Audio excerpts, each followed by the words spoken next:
mao ni siya karon mga idol ang tagaan nato og idea or tips. Una mga idol, kinahanglan nato ni siya nga tanggalon. So, tanggalon nato. Kay para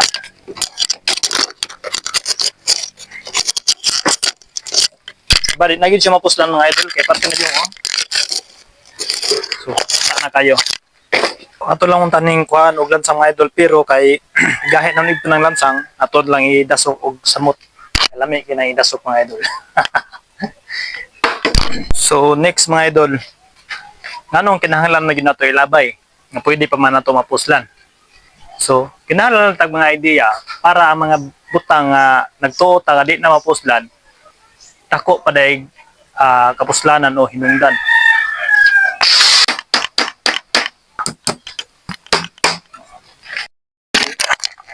Gisa na nato ni mga idol para presentable o gwapo po tanawon. So karon mga idol, ang dati gusto na naton tay labay, nagtuot nga wa nay pulos pero muna ni na nahitabon niya mga idol.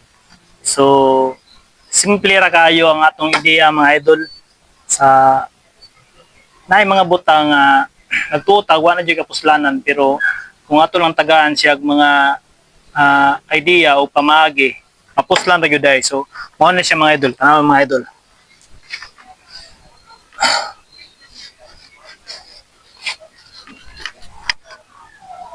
O di ba?